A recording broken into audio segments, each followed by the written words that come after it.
जनपद मऊ की अमिला की धरती से आए हुए हमारे बीच में परम सम्मानित परम आदरणीय हम सभी के प्रेरक के स्रोत मार्गदर्शक माननीय सीताराम मौर्य जी उपस्थित हैं। मैं उन्हें मंच पर आमंत्रित करूंगा कि वे आए ताकि उनका इस अइलख की धरती पर एक सम्मान किया जा सके।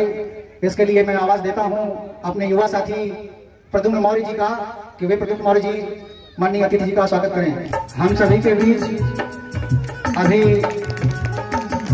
उभरते हुए युवा साथी राजनीति के क्षेत्र में अपनी एक नई पहचान स्थापित कर रहे हैं।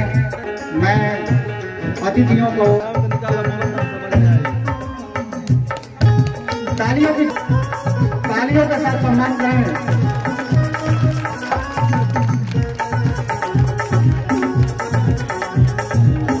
माननीय अनिल मौर्य जी अंग वस्त्र प्रदान करते हुए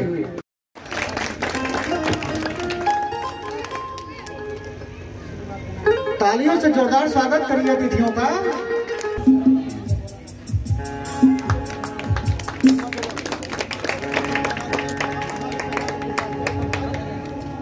श्री रामचंद्र मौर्य जी आप मंच पर आए और इन्हें सम्मानित करने के लिए श्री पुष्य कुमार आप मंच पर आए। यशवंत मौर्य की को अंग वस्त्र प्रदान करते हुए और पुष्प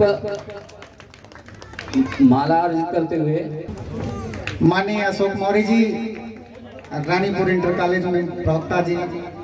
बिल्कुल बिल्कुल सर, आप उनका भी सम्मान कर देंगे। ये हम सब सभी लोगों के लिए गर्व का विषय है। मुझसे हटा लीजिए प्लीज। तालियों की गड़गड़ाहट से इनका स्वागत करें।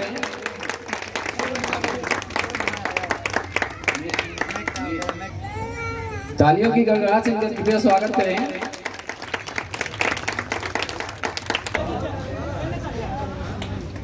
सम्मान तालियां, जोरदार तालियों के साथ आपका सम्मान करते हैं।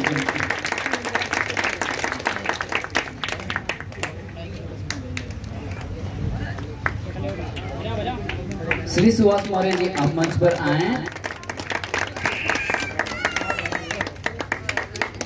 अगले इस कहीं ना होने पाए। तालियां, जोरदार तालियां। एक युवा साथी हैं, बहुत ही जुझारू हैं और फाइनेंस सेक्टर के बड़े ही क्या बोलूं मैं, ये पैसे को एक कर। नरेंद्र वर्मा जी को, शैलेंद्र वर्मा और श्री विलियम वर्मा जी को राहुल वर्मा जी ने फूलों और अंग वस्त्र से सम्मानित किया। कृपया इनके सम्मान में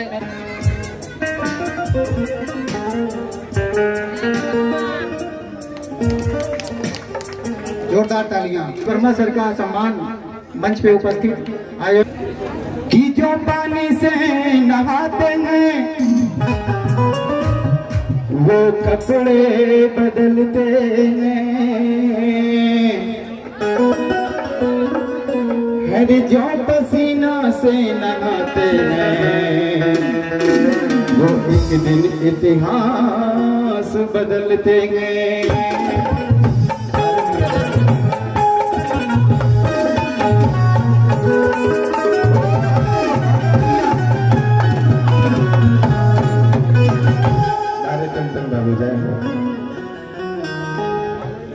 आज सम्राट अशोक महान की जयंती पूरे देश में मनाई जा रही है। एक छोटी सी गीत। हर शान बढ़ाई जिसने इस भारत देश महान की, शान बढ़ाई जिसने इस भारत देश महान की, शान बढ़ाई जिसने भारत देश महान की। और मिल के जयंती मनाए सम्राट अशोक महान की, और मिल के जयंती मनाए सम्राट अशोक महान की। साल बढ़ाई जिसने इस भारत देश महान की, साल बढ़ाई जिसने इस भारत देश महान की। और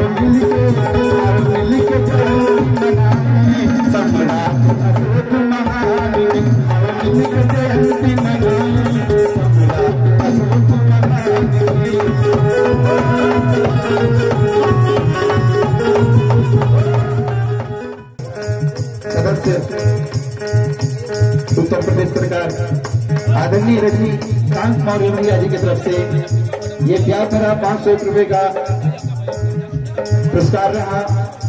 मेरा भैया को सादर प्रणाम है और जितने भी सज्जन यहाँ पे आए हैं सबको मेरा प्रणाम है। और आदरणीय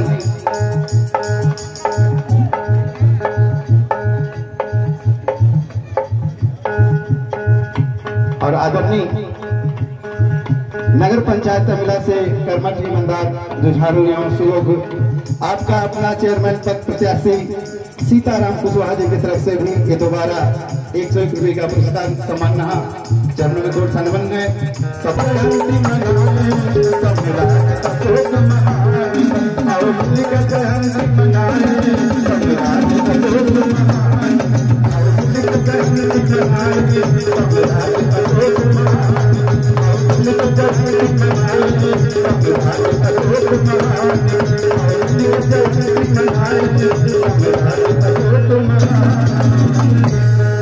बच्चों और अपने आने वाली पीढ़ियों को भी प्रेरित करने के इरादे से एक अभियान छेड़ रखा है कि उनकी प्रतिभा का सर्वांगीण विकास हो।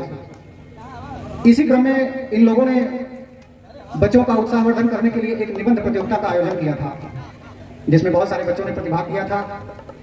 और उसके उपरांत इन लोगों ने निर्णय किया है कि उस प्रतियोगिता में जो बच्चे अच्छा लेखन कार्य किए थे उन सभी बच्चों का उत्साहवर्धन करने के लिए उन्हें सम्मानित किया जाएगा। जिन बच्चों का नाम मैं बोल रहा हूं, यदि ये बच्चे यहाँ उपस्थित हों तो वे मंच के पास आने। नीसू वर्मा, नीसू वर्मा, मेरी आवाज सुन रही हो तो आवे मंच के पास आए। अजय कुमार,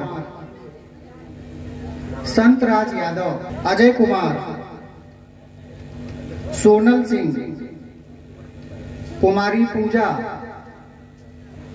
जिन बच्चों का नाम मैंने लिया वे बच्चे यहाँ में प्रदान करें। और पुरस्कार देते समय प्रांगण में बैठे हुए सभी लोगों से मेरा निवेदन है कि इन बच्चों का उत्साहवर्धन करने के लिए जोरदार तालियों से उनका स्वागत करते रहिएगा।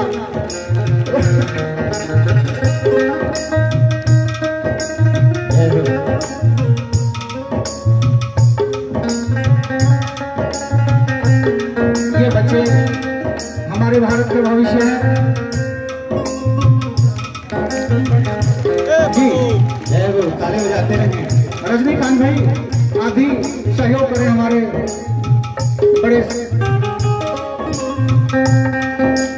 तालियां तालियां जोरदार तालियों के साथ स्वागत करिए। ये बच्चे आपकी धरोहर हैं, आपके भविष्य हैं, देश के भविष्य हैं। बहुत सुंदर। इन बच्चियों के लिए एक लाइन जय हो। हाँ बिल्कुल। हर नहीं युद्ध से पीछे हटेगी, कुर्बानी दे जान की।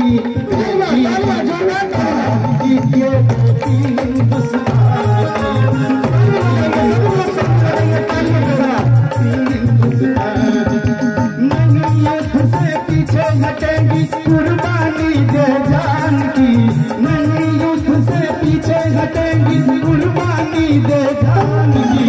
बेटी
वो मंच पे आवे और अतुल्य मौर्य आप उनको अंग वस्त्र प्रदान करते हुए स्मृति चिन्ह प्रदान करते हुए उनका सम्मान करिए और प्रांगण में उपस्थित साथियों से निवेदन है कि वे तालियां बजाकर उनका सम्मान करें, स्वागत करें, उत्साहवर्धन करें माननीय रजनीकांत मौर्य जी का।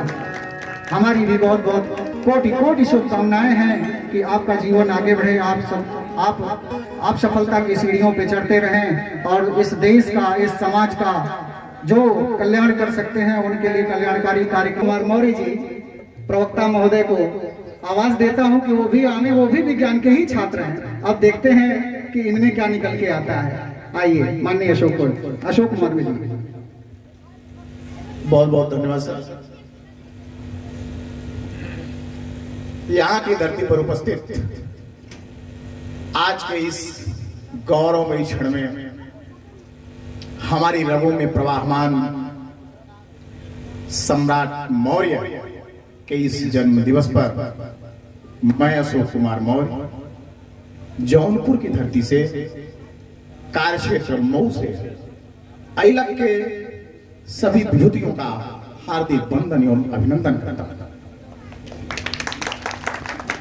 साथ ही मुझे केवल 2-4 मिनट का समय दीजिए, मैं वहां से चलकर के आपसे चर्चा करने आया हूं। इधर बगल में हमारे साथी हैं, जरा 2 मिनट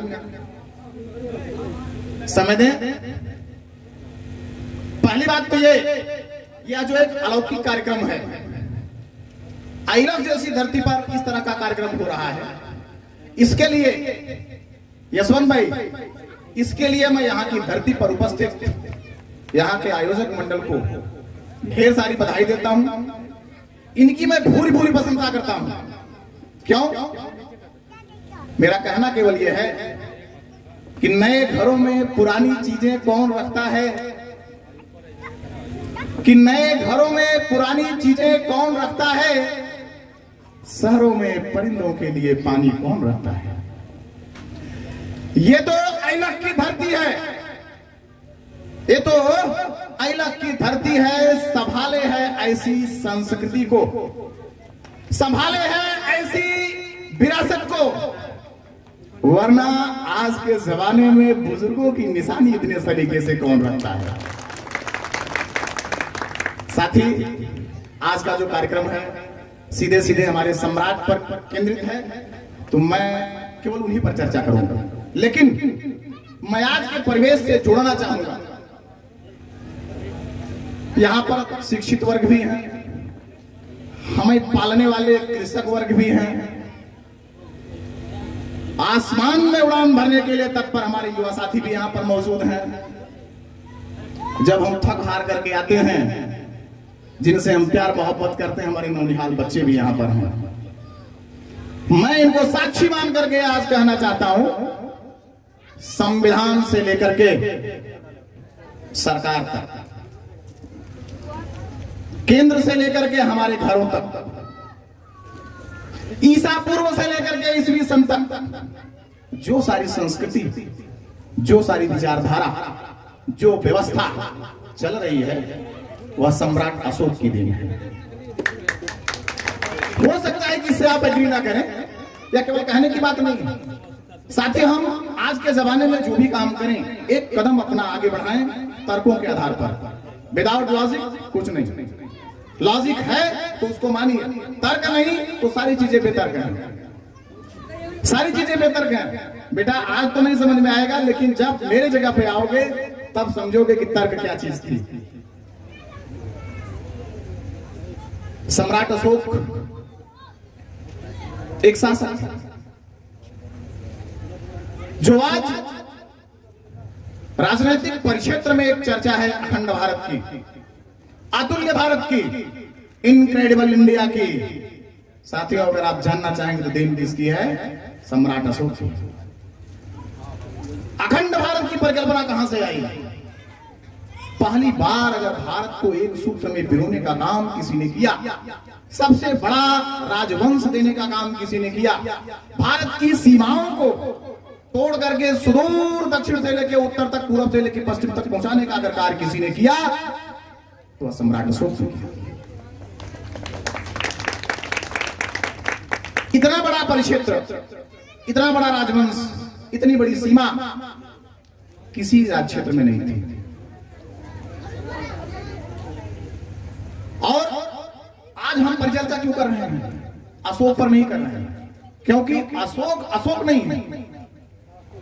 अशोक से तात्पर्य विचारधारा से है, साहित्य से है, संस्कृति से है, हमारे परिवेश से है, उठने बैठने से है, काम करने से है। उसको भी हम साबित करेंगे कैसे है। अशोक नाम नहीं रहा, अशोक विचारधारा है, हमारी आपकी रगों में प्रवाहमान है। जो समझ रहा है वह देख रहा है, जो नहीं समझ रहा है, जो नहीं देख रहा है, उसके भी रगों में अशोक नाम की विचारधारा प्रवाहमान है। और आज नहीं कल उसको समझना पड़ेगा।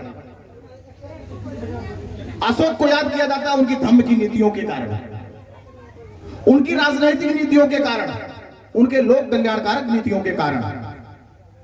अशोक ने अपने दूसरे शिलालेख में, साथी शिलालेख की बात इसलिए यहां पर आई क्योंकि शिलालेखों की बात न की जाए, जैसा कि अभी सर ने लाटों की बात की।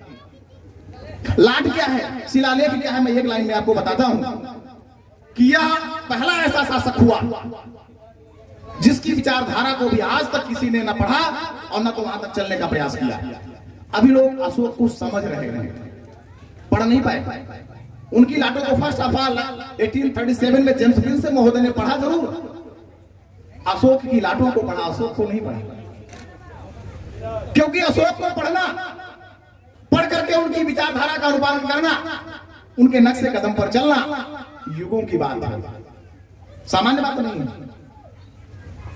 तो मैं कह रहा था कि अशोक पहले ऐसे शासक हुए जिन्होंने यह जाना कि आज मैं जो कर रहा हूं हमारी आने वाली संतानें इसको जानेंगी कैसे। पत्थरों पर अपनी चीजों को उत्कीर्ण करवाया, उत्कीर्ण माने लिखवाया, और उसको अपने सीमा के परिक्षेत्र तक पहुंचाया कि जहां भी मिलेगा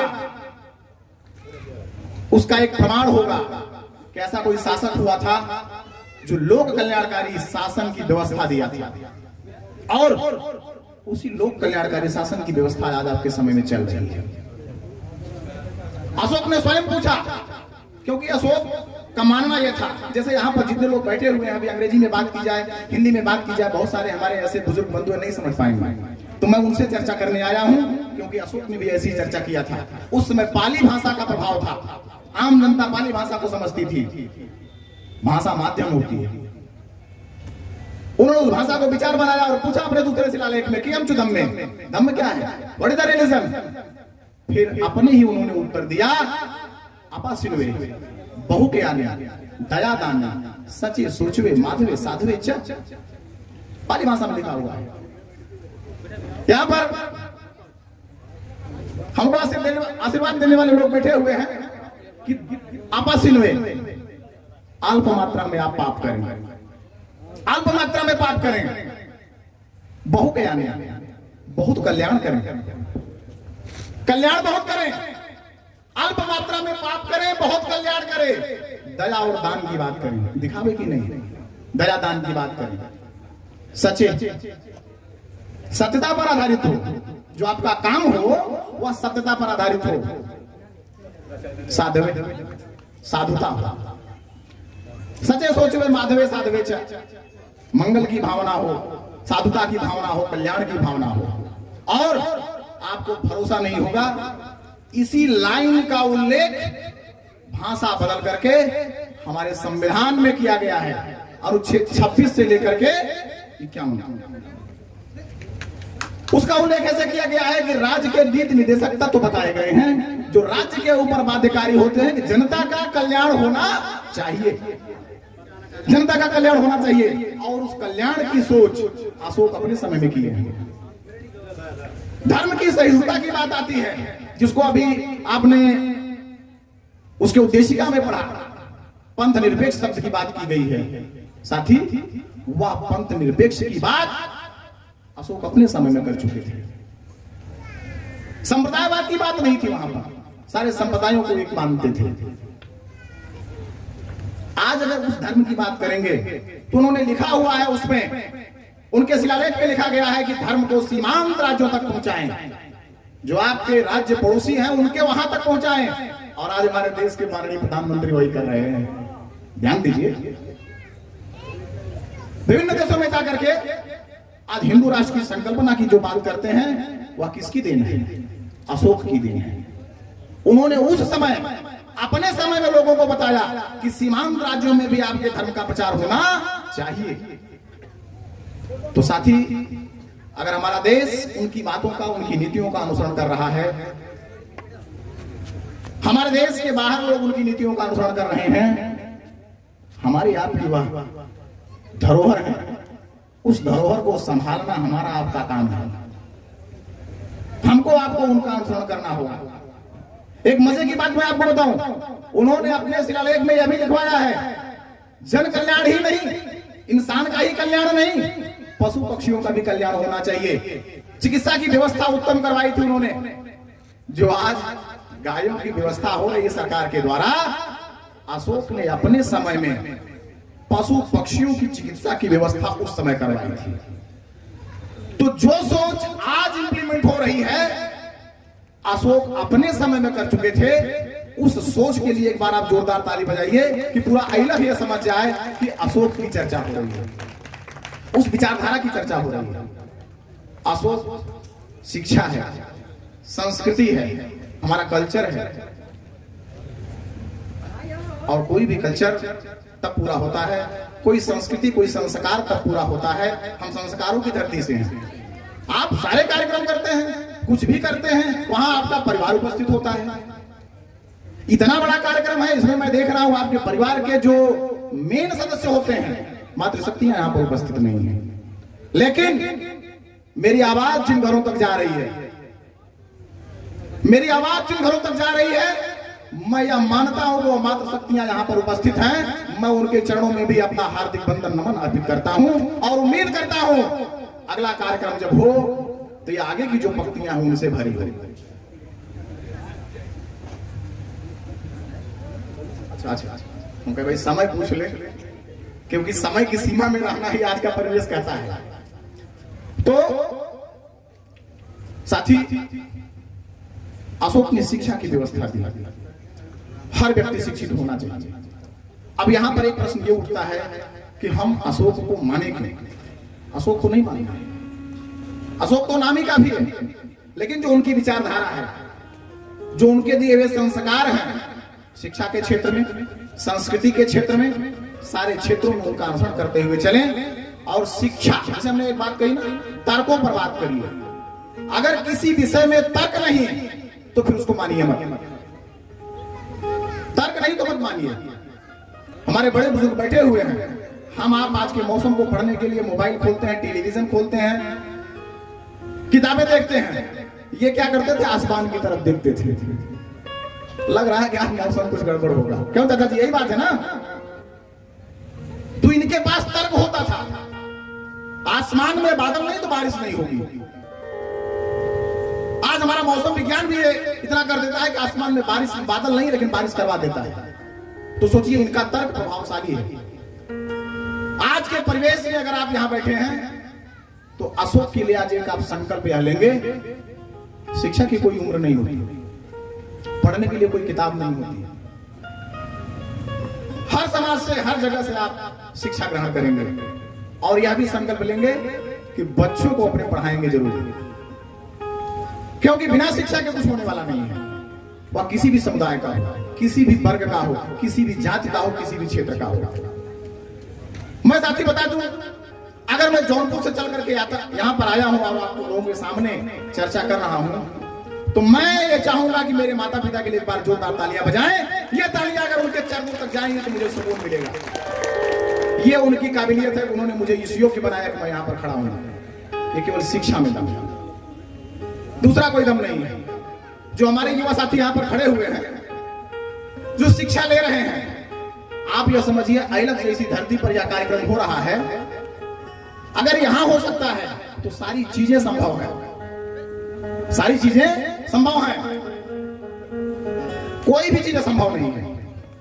शिक्षा के क्षेत्र में बच्चों आगे बढ़िए, जहां कोई समस्या आती है आपस में मिल बांट करके एक सौहार्द माहौल बनाइए। गांव हम आए ना मऊ, एक चर्चा मैं बताता हूँ, जब मैं मऊ आया तो बहुत सारी चीजों को समझ नहीं पाता था।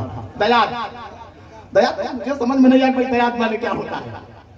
तो दयाद का एक सेंस है अनकंफर्टेबल,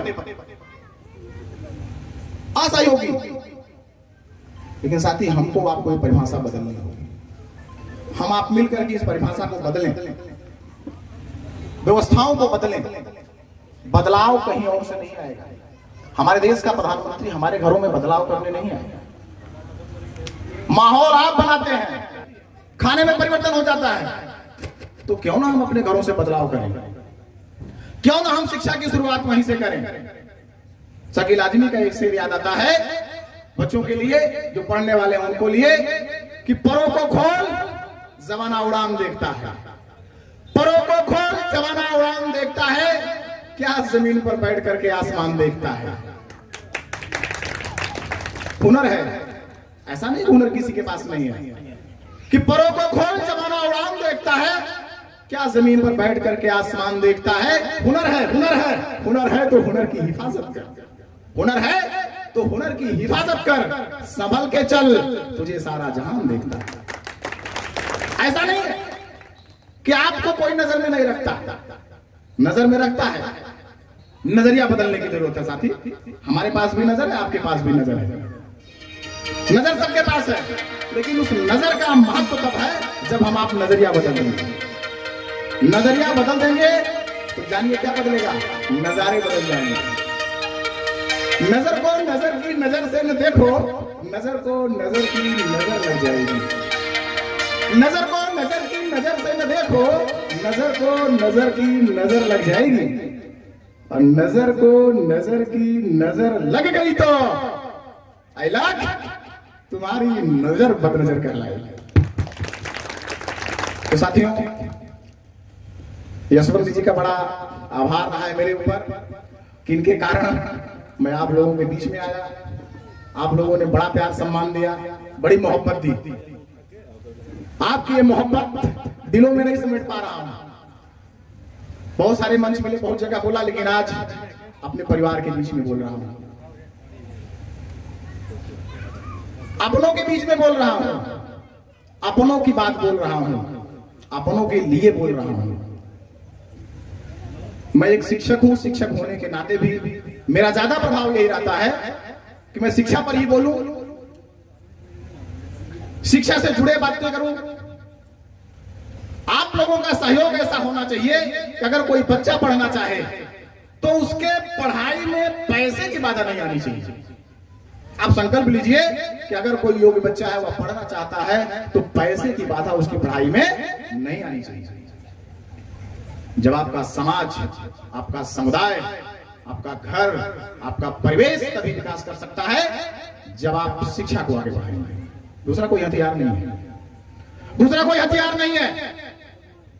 शिक्षा को आगे बढ़ाएंगे तो आपका परिवेश अपने आप विकसित हो जाएगा। दूसरा, जो हमारे बड़े बुजुर्ग बैठे हुए हैं, हम एक परिवेश चलता है कि हम आप सीधे सीधे खेती किसानी से जुड़े हुए लोग हैं। साथ ही जमाना बदल रहा है, परिवेश बदल रहा है। आप नई नई तकनीकों के आधार पर काम करिए। हम आप क्या करते हैं, हमने भी अपने घरों में देखा है, लोग क्या करते हैं, खेती किसानी को बांट करके कई चीजें करते हैं। नहीं, फार्मिंग एग्रीकल्चर के रूप में आई है, बड़ा करिए कुछ। हमारे संचालक महोदय का आदेश हुआ है, फिर कभी मौका मिलेगा फिर हम आपसे गुफ्तगू करने जरूर आएंगे। इस बार इतना ही काफी है। बहुत बहुत धन्यवाद, बहुत बहुत धन्यवाद।